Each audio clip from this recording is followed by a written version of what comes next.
On vous a appelé aujourd'hui avec Éric Brunet parce que, comme dans 104 autres villes de France, vous avez décidé la mise en place d'un couvre-feu à Asnières. Ça a commencé lundi, je crois, et c'est entre 22 heures et 5 heures. Pourquoi cette décision? Parce qu'on constate que d'abord, effectivement, le confinement tel qu'il a été voulu par le gouvernement est contrôlé par la police municipale, par la police nationale. D'ailleurs, soit dit en passant, la police municipale qui a enfin le droit de mettre des PV, c'était pas le cas la semaine dernière. On s'est battu pour ça, hein, parce que c'est vrai que la semaine dernière, la police municipale, partout en France, avait juste le droit de faire des rapports qui ensuite étaient transmis à la police nationale qui décidait ou pas de mettre des PV. Donc, Ah, donc ça c'est un élément nouveau eh lié ouais. à l'émergence du coronavirus. Désormais, en France, les polices municipales ont le droit de verbaliser. Alors, elles avaient le droit sur certains sujets, mais pas sur celui-là. Et D'accord. donc, effectivement, dorénavant, elles ont le droit sur celui-là aussi de verbaliser, ce qui accélère évidemment les procédures et on n'est pas obligé de passer par la case police nationale à chaque fois. Même si les policiers nationaux sont pleins de bonne volonté, hein, mais enfin bon, voilà, si on peut raccourcir les choses, c'est encore mieux. Et donc, depuis le début de la semaine, là, la police municipale a le droit de mettre des PV dans ce domaine-là Hmm. aussi, et donc elle le fait.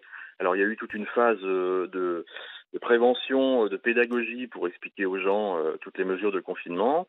Maintenant, on en est passé au stade de verbalisation parce que je pense que chacun a bien compris ce qu'il devait faire et ne pas faire.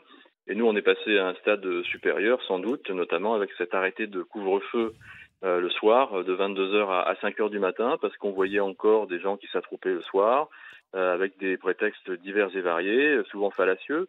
Donc, il reste une possibilité hein, pour ceux qui travaillent de sortir le soir, mais tous les autres, c'est plus possible. Et avec cet arrêté de couvre-feu, comme on l'a pris et comme l'ont pris d'autres villes, il y a un contrôle accru, effectivement, à partir d'une certaine heure. Et c'est efficace. Pour l'instant, en tout cas, c'est le cas et on continuera de le développer le temps qu'il faudra. C'est du Donc pragmatisme avant tout. concrètement, Monsieur le maire, Oui. normalement pour sortir, mettre le nez dehors, on doit se munir d'une autorisation dérogatoire de sortie. Oui. Il y a plusieurs cases à cocher sur cette dérogation. Qui a encore le droit de sortir entre 22 heures et 5 heures en période de couvre-feu? Alors en l'occurrence, les personnels de santé évidemment, la police, et puis aussi les personnels qui vont travailler ou qui notamment se rendent dans tel et tel établissement, notamment chez les boulangers, les fournisseurs des boulangers, etc. Donc ça devient très très limité. Et pour le reste, évidemment, toutes les autres permissions, les joggings et autres balades du soir sont Hmm. dorénavant interdites. Voilà. Donc c'est assez Eh, strict, hein, mais ça permet effectivement d'éviter que ceux qui ont parfois des prétextes fallacieux avec attestation ne les utilisent parce qu'on voyait effectivement beaucoup de promenades du soir qui n'étaient pas justifiées. Et donc malheureusement, le couvre-feu est le seul moyen d'y mettre fin.